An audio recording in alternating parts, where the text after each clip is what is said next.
আমি যখন ছোট ছিলাম খেলতে যেতাম মেঘের দলে।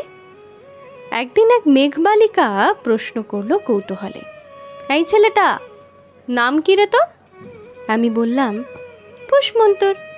মেঘবালিকা রেগেই আগুন, মিথ্যে কথা, নাম কি অমন হয় কখনো? আমি বললাম, নিশ্চয়ই হয়, আগে আমার গল্প শোনো।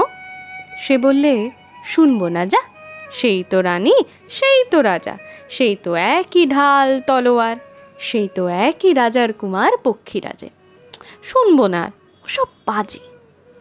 আমি বললাম, তোমার জন্য নতুন করে লিখবো তবে। সে বলল, সত্যি লিখবি?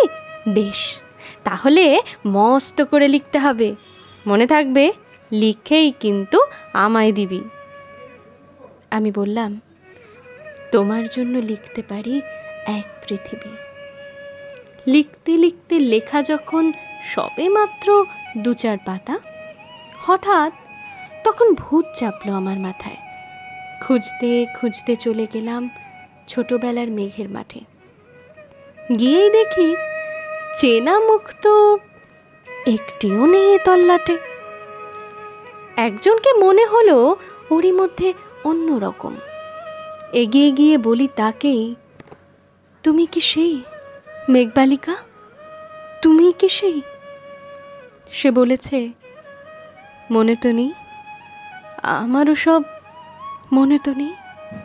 আমি বললাম, তুমি আমায় লেখার কথা বলেছিলে। সে বলল, সঙ্গে আছে, ভাসিয়ে দাও এই গায়ের ঝিলে। আর হ্যাঁ শোনো, এখন আমি মেঘ নই আর, সবাই এখন বৃষ্টি বলে ডাকে আমায়।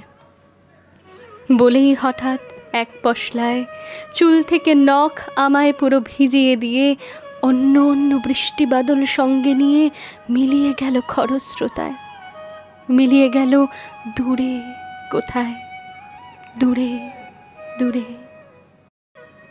বৃষ্টি বলে ডাকে আমায়, বৃষ্টি বলে ডাকে আমায়।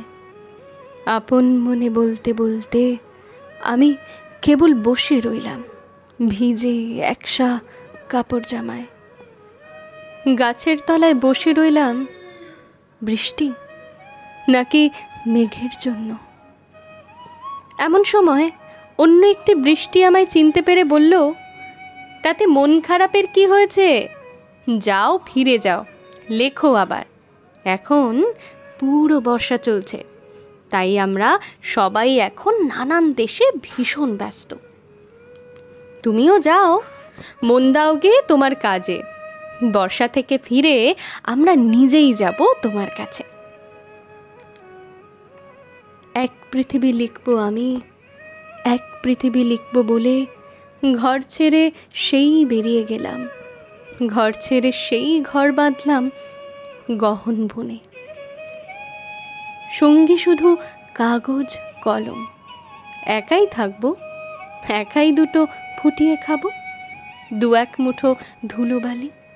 যখন যারা আসবে মনে তাদের লিখব, লিখেই যাব। এক পৃথিবীর 100 রকম স্বপ্ন দেখার সাধ্য থাকবে যে রূপকথার, সে রূপকথা আমার একার। ঘাড় গুজে দিন লিখতে লিখতে, ঘাড় গুজে রাত লিখতে লিখতে, মুছেছে দিন মুছেছে রাত, যখন আমার লেখবার হাত অসাড় হলো, মনে পড়ল সাল কি তারিখ, বছর কি মাস, সেসব হিসেব আর ধরিনি। লেখার দিকে তাকিয়ে দেখি এক পৃথিবী লিখব বলে একটা খাতাও শেষ করিনি। সঙ্গে সঙ্গে ঝমঝমিয়ে বৃষ্টি এলো খাতার উপর, আজীবনের লেখার উপর। বৃষ্টি এলো এই অরণ্যে, বাইরে তখন গাছের নিচে নাচছে ময়ূর আনন্দিত। এ গাছ ও গাছ উড়ছে পাখি, বলছে পাখি, এই অরণ্যে কবির জন্য আমরা থাকি।